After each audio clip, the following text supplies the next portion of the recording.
हाय हाय हाय हाय so hello all 3-4 दिवसांच्या gap नंतर मिळतोय. Sorry for that. पण परत एकदा आय होप सगळे मजेत असाल. सो विषय असा आहे की कॉर्पोरेटमध्ये जॉब करणारे तुम्ही जास्त सुखी आहात की तुमच्या घरी पाळलेला तुमचा टॉमी तो जास्त सुखी आहे?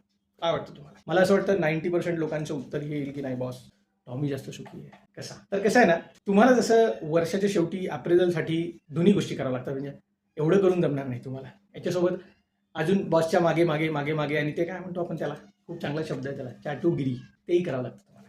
त्याच्याशिवाय काय तुम्हाला अप्रेझल भेटत नाही. म्हणजे कसं हो हो हो हो. आणि तुमच्या घरच्या टॉमीला तुम्ही गेलात की एवढं केलं तरी त्याला मिळून जातं. म्हणजे त्याला सगळेजण देतात काहीतरी. त्याच्यासाठी तुम्ही पेडिग्री आणते. यार तुम्ही हाडाचे काढा रक्ताचं पाणी हे म्हण ऐकली असेल. म्हणजे तुम्ही किती हाड झिजवता स्वतःची बॉडी कमवण्यासाठी, आणि मग त्याच हाडांच्या झिजेतून कमावलेली जी मिळकत आहे ती आणून तुम्ही त्याला हाडं खाऊ घालता. पेडिग्री तुमच्या घरच्या टॉमी. म्हणजे आता विचार करा, तो टॉमी जास्त सुखी आहे की तुम्ही जास्त सुखी आहे?